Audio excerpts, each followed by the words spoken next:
saludo muy especial para la comunidad de La Unión.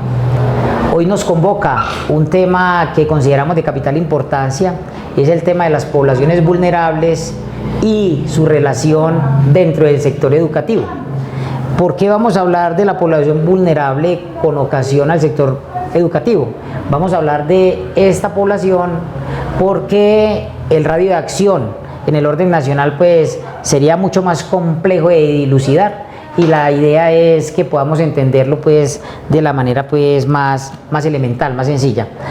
Hacemos referencia a los grupos en situación de vulnerabilidad porque es evidente que en el orden nacional, en el contexto en el que nos encontramos, la discriminación se vive en el orden mundial. Hay discriminación en todo el mundo, pero vamos a reducir eso en el tema local, en el tema pues nacional.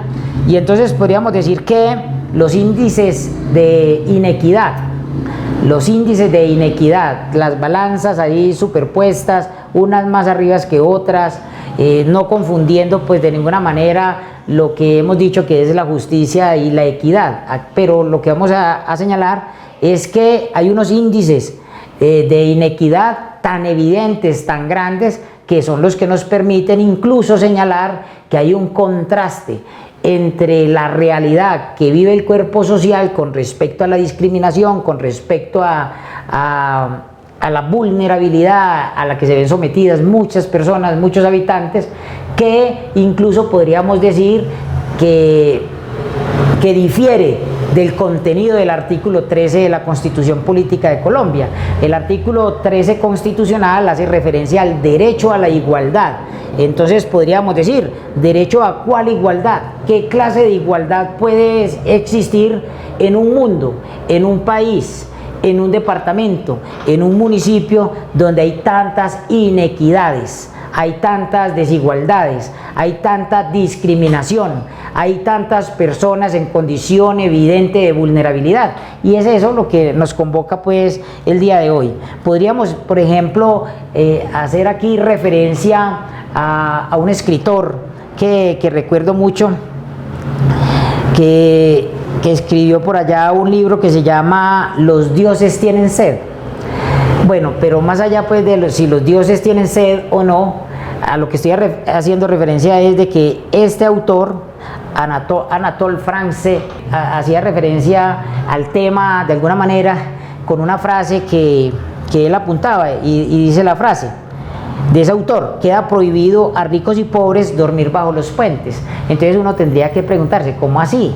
¿Cómo así que queda prohibido a los ricos y a los pobres dormir bajo los puentes, si es totalmente evidente de que solamente a los pobres es a quienes les están haciendo esa prohibición, porque los ricos no se van a ir a dormir bajo los puentes? Entonces es como para irnos ubicando en ese contexto de la discriminación, en ese contexto de esas realidades sociales que viven muchos de nuestros paisanos, de muchas personas que conocemos en situación de calle, en condiciones muy vulnerables. Y no solo en situación de calle, vamos a descubrir hoy qué es lo que se entiende dentro del marco legal, podríamos decir también, por población en condiciones de vulnerabilidad, que a eso es que estamos haciendo referencia. Entonces, no es a los ricos a quienes les está prohibido.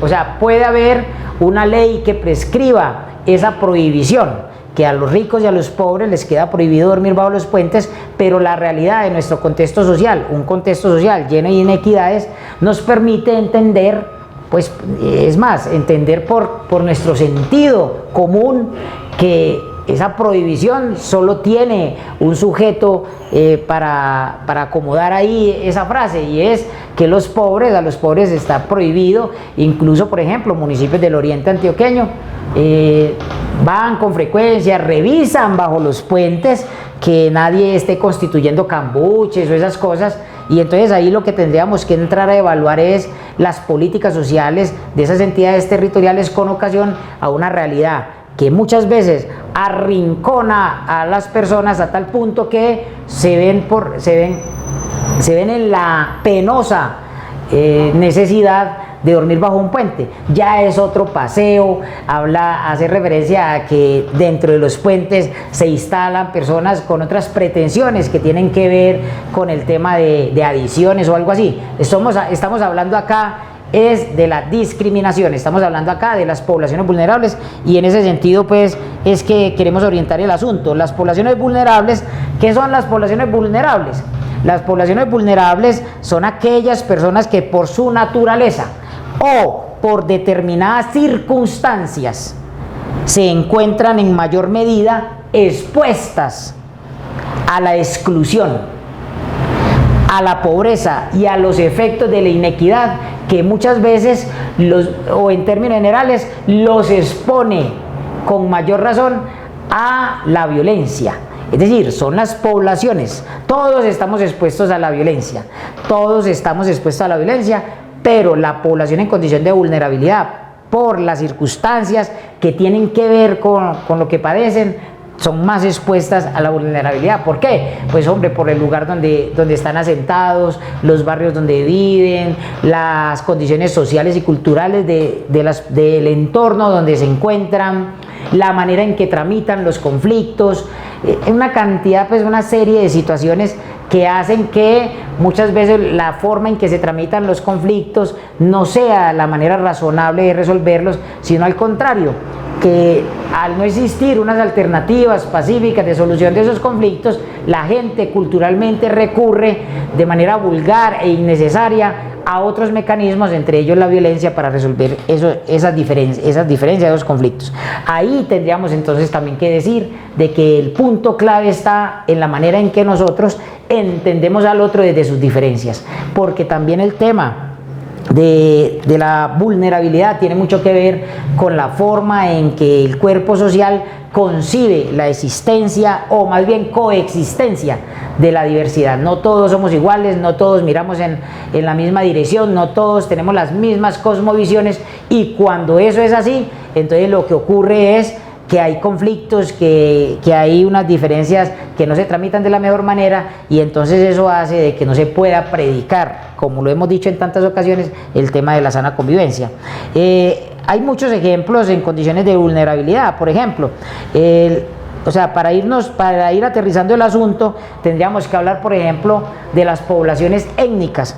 Las poblaciones étnicas, los jóvenes y adultos iletrados que están, por ejemplo, en una condición de analfabetismo. Todavía hoy, en pleno siglo XXI, tenemos comunidades, más que todo de las zonas rurales, que son analfabetas, que tienen otra forma distinta de concebir el mundo, de leer, ¿cierto? De leer el mundo. Entonces, el tema de la vulnerabilidad tiene que ver con las comunidades étnicas, los jóvenes y adultos analfabetas, los menores con necesidades educativas especiales. Como estamos hablando acá de la población vulnerable con respecto al sector educativo, ahorita hacemos énfasis en el tema de los niños, de las niñas y de los adolescentes con necesidades educativas especiales, los afectados por la violencia, los menores en riesgo social, los habitantes de frontera, ahora pues que hablamos mucho de migración y esas cosas, y la población rural dispersa.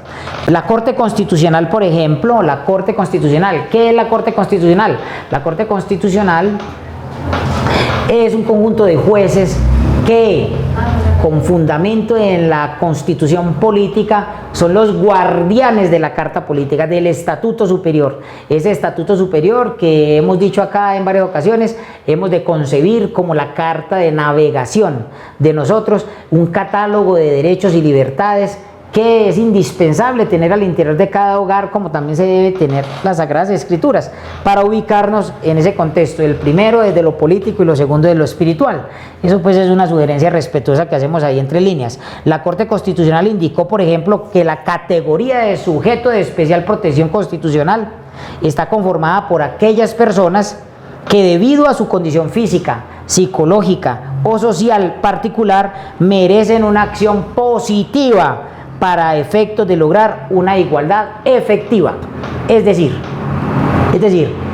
para la Corte Constitucional el tema es tan delicado que la Corte Constitucional hace referencia a los sujetos de especial protección constitucional, porque para la Corte Constitucional, en la evaluación, por ejemplo, de las acciones constitucionales, de las acciones de tutela, de la violación de derechos fundamentales contenidos en la Carta Política del 91, es evidente de que hay inequidad en nuestra nación, en nuestro país, en nuestro territorio, y en consecuencia ha dicho de que esas personas, le ha dado una categoría de las personas. ¿Quiénes son las personas que requieren de especial protección constitucional? Entonces la Corte Constitucional ha dicho que las personas que física, psicológica o socialmente realmente estén en una especie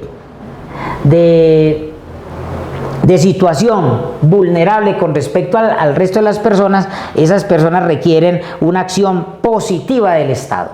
Y si requieren una acción positiva del Estado, es decir, esa acción positiva tiene que conducir a que el Estado, a través de sus respectivos gobiernos, garanticen el ejercicio efectivo de sus derechos, y eso incluye un catálogo de derechos para estas personas en condiciones de vulnerabilidad, una respuesta desde el componente social, Estado social de derecho, que así lo define pues la misma Carta Política, para que estas personas se liberen de esa condición paupérrima en que muchos de ellos infortunadamente viven.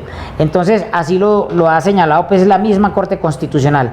En cuanto al tema de las necesidades educativas especiales, entonces tengo que señalar que es importante recordar que en las instituciones educativas especiales, y aquí pues me le quito el sombrero a los docentes, es muy complicado, muy complejo hoy ser docente en Colombia, tantas situaciones y tantos requerimientos por parte del mismo ministerio que señala unas orientaciones en el mismo Plan Nacional de Desarrollo. Hay unas orientaciones, se desprenden unas orientaciones con respecto pues a la manera en que tenemos que orientar el sector educativo. También hay unos parámetros del Ministerio de Educación Nacional, que por cada 4 años hay unos parámetros para que los municipios deben tener presente, más que todo para la constitución de sus propios programas de sus propios planes de desarrollo. Hay unos objetivos de desarrollo sostenible, eso ya lo hemos mencionado.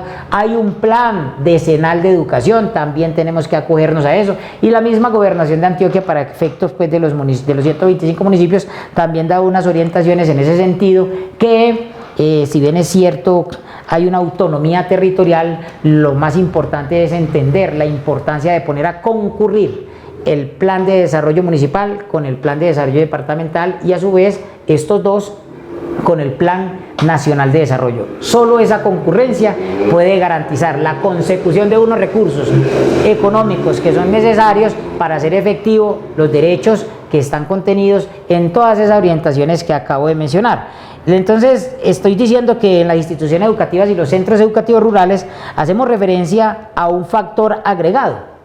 ¿Y cuál es ese factor agregado con respecto pues a la población vulnerable? Hablamos, por ejemplo, de los niños con necesidades, niños, niñas y adolescentes con necesidades educativas especiales, que son esas dificultades o discapacidades que interfieren en el proceso de aprendizaje de un alumno, que hacen que sea más complejo, más difícil que el de la mayoría de los compañeros estudiantes de su misma edad. Es decir, cuando tenemos al interior de un aula de clases o en el centro educativo rural o las instituciones educativas un grupo de chicos, de chicas, de niños, de niñas, de adolescentes que presentan situaciones, por ejemplo, dificultades evidentes o están en condiciones de discapacidad que hacen mucho más complejo con ocasión a otros chicos de la misma edad el aprendizaje, la construcción mejor, la construcción del conocimiento, entonces ahí estamos frente a esa triste realidad de las necesidades educativas especiales, pero que es una realidad que con técnicas, que con paradigmas, que con modelos pedagógicos pues bien diseñados al interior de cada institución educativa es posible lograr el éxito pues para que los estudiantes, o más bien para que los fines esenciales de la educación pues puedan materializarse al interior de esa institución educativa, centro educativo rural. Cuando hablamos de necesidades educativas especiales, hablamos de una cantidad de necesidades educativas especiales y solamente voy a enunciar algunas como a manera de ilustración. Hablo, por ejemplo, de los trastornos del aprendizaje, de las dificultades emocionales. Hoy, por ejemplo, hay que mencionar que en el municipio de La Unión, que estamos en el municipio de La Unión, me llama poderosamente la atención la cantidad de personas, y entre estas personas niños, niñas y adolescentes con problemas emocionales, con problemas de salud mental, y eso pues tendrá diferentes razones, pero que esas razones tienen que ser estudiadas institucionalmente. Y cuando hablo de institucionalmente no estoy hablando solamente de la institución educativa o los centros educativos rurales, no, estoy hablando institucionalmente en términos generales y de manera particular de la entidad territorial pues como tal. Cuáles son las acciones, cuáles son las medidas, cuáles son las estrategias que nosotros estamos diseñando de cara a las necesidades educativas especiales. ¿Por qué? ¿Por qué lo menciono? Porque está ocurriendo, o eso es lo que logra uno percibir, a uno pues que le interesa el tema de la educación, uno que cree que en el fortín de sus convicciones tiene muy claro que la educación es el camino, que la educación es un mecanismo de transformación social, la educación es la que hace posible no solo que las personas se apropien de los conocimientos para vivir en sana convivencia y además apostarle al desarrollo económico local, sino que uno entiende que al interior de la educación hay una cantidad de vacíos que institucionalmente tenemos que entrar a resolver. Por ejemplo, el caso aquí que estoy mencionando de las necesidades educativas especiales, uno percibe que todo lo limitan al interior de las instituciones educativas a un profesor orientador, profesor o profesora orientador. Y entonces, no, necesidades educativas especiales, incluso pareciera, y esa es la sensación que a uno le queda muchas veces cuando visita un establecimiento, que en los diferentes grupos quisieran sacar a los niños y solamente constituir un grupo de niños en necesidades educativas especiales, porque a veces para algún docente, y esto pues lo digo de manera muy respetuosa, pareciera que esto fuera un problema, y no hay que verlo como un problema, sino como un reto profesional. ¿Por qué? Pues porque los niños con necesidades educativas especiales, igual que los demás niños, tienen el derecho a educarse, y la educación para los niños y las niñas tiene un carácter prevalente, es un derecho fundamental del que hemos hablado en otras ocasiones, subrayando el contenido del artículo 44 constitucional.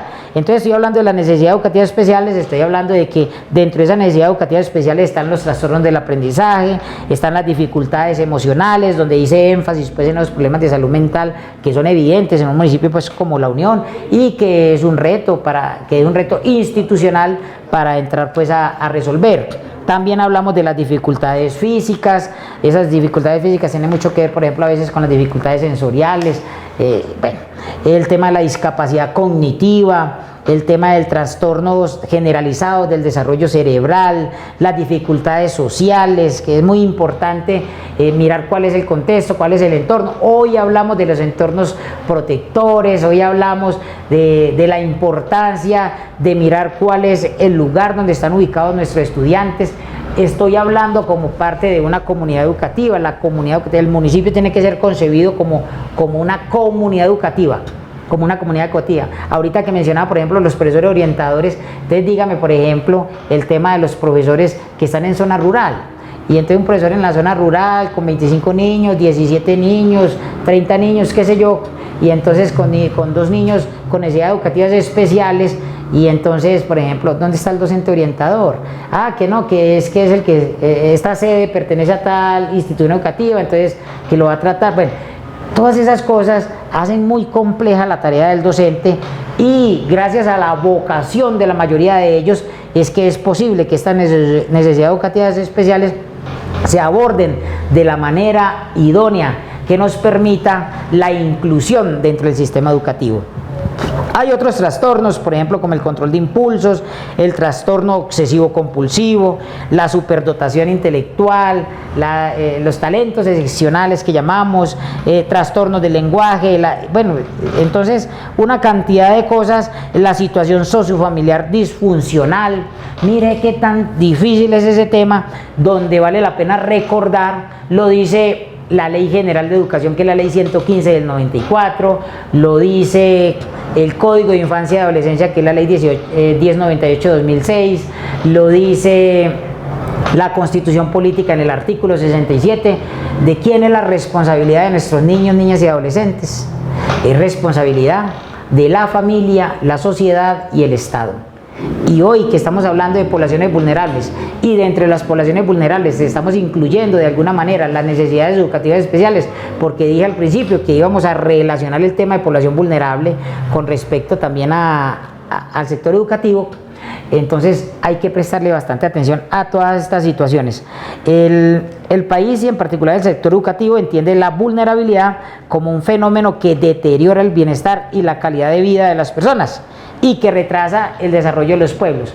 Es por eso que el tema nos tiene que servir como de alarma, nos tiene que servir como para recordar que como comunidad tenemos nosotros que ponernos las pilas a analizar esta cantidad de cosas. Pero es que el hijo mío no tiene necesidades educativas especiales, o mi familia, nosotros como núcleo fundamental de la sociedad, que somos la familia, nosotros no tenemos problemas de vulnerabilidad. Nosotros, gracias a Dios y a nuestro trabajo y a nuestro esfuerzo, tenemos cómo satisfacer nuestras necesidades básicas. Sí, ustedes, pero es que son muchas las familias que evidentemente están en condición de vulnerabilidad.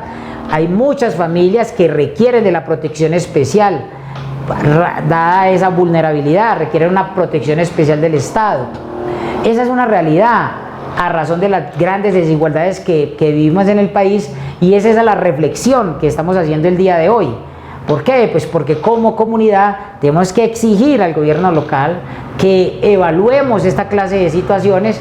¿Y para qué? Pues para que esto nos conduzca a conocer más de cerca cuáles son los mecanismos, cuáles son las estrategias, cuáles son las acciones, cuáles son las medidas que se están llevando a cabo para resolver exitosamente estas realidades sociales que vivimos como municipio.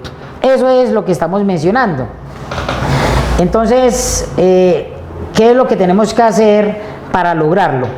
Entonces se busca institucionalizar la atención educativa de las poblaciones vulnerables. Tenemos que institucionalizar la atención educativa a las poblaciones vulnerables. ¿Por qué hago énfasis en el tema de institucionalizar la atención educativa de las poblaciones vulnerables? Hombre, porque es que las instituciones educativas tienen que ser concebidas, y así lo concibe la misma Ley General de Educación, la Ley 115 del 94, como una especie de microgobierno. Es ahí donde se gestan los valores democráticos. Y los valores democráticos no los podemos dejar desdibujar. Por eso tenemos que darle mucha más importancia a la forma en que estamos constituyendo los gobiernos escolares, porque es que a través de esos mecanismos de participación e integración ciudadana que se vive al interior de las instituciones educativas y los centros educativos rurales, es que logramos fortalecer el ejercicio que se deriva de los procesos democráticos.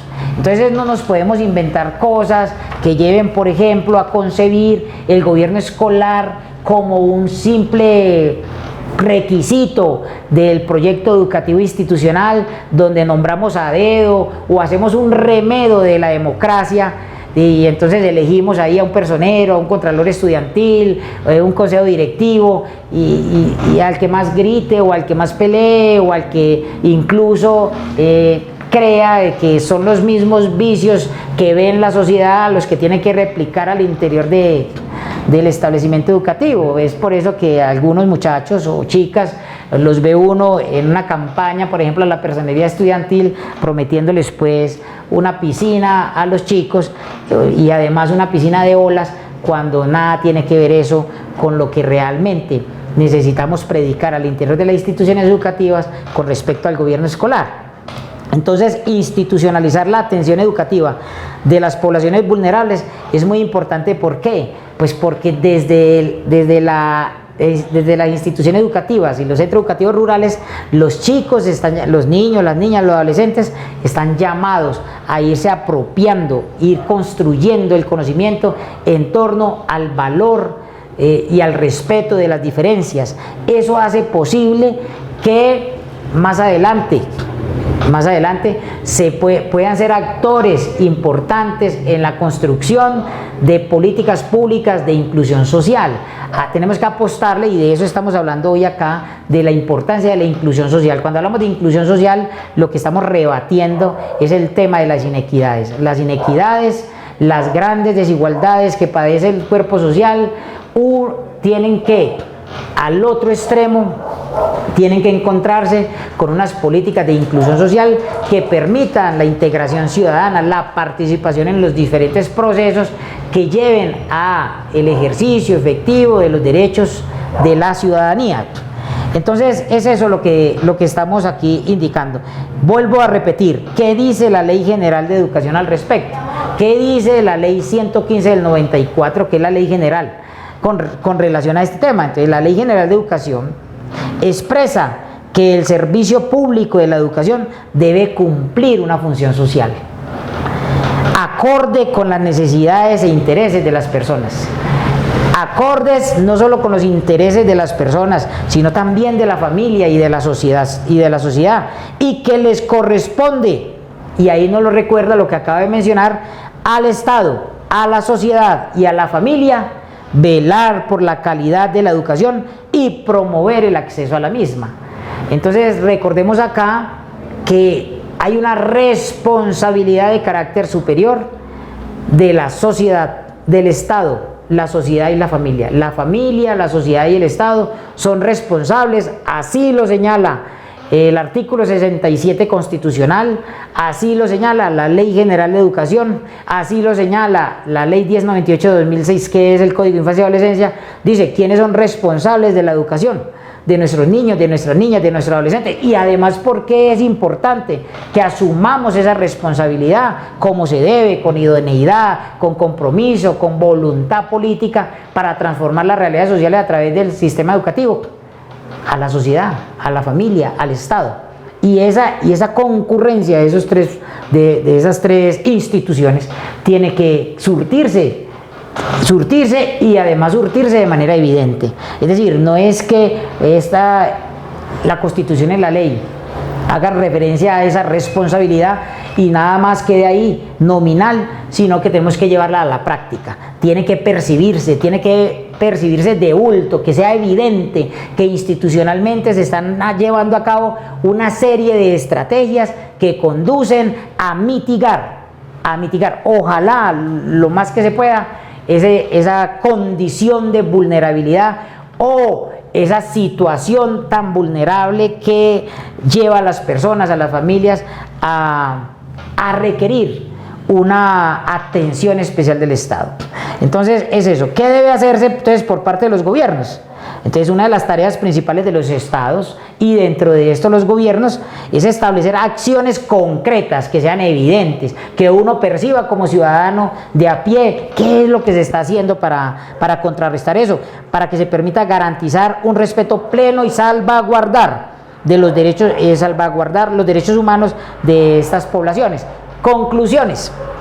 Los enormes retos que derivan de esto pueden constituirse en un éxito solo en la medida que para el cuerpo social haya voluntad por un respeto hacia las diferencias que nos permita una mirada desde lo humano hacia las poblaciones étnicas, hacia los niños con educativas especiales, hacia la población afectada por la violencia, hacia los niños, niñas y adolescentes trabajadores, hacia los adolescentes en conflicto con la ley penal, hacia los niños, niñas y adolescentes en protección, analfabetismo, habitantes de frontera, población rural dispersa. Ese es el mensaje que queríamos transmitir en el programa de hoy. Yo les agradezco mucho y recordarles que Juan Yalí Abogados es una oficina que está al servicio de todos ustedes. Muchas gracias, Dios los bendiga.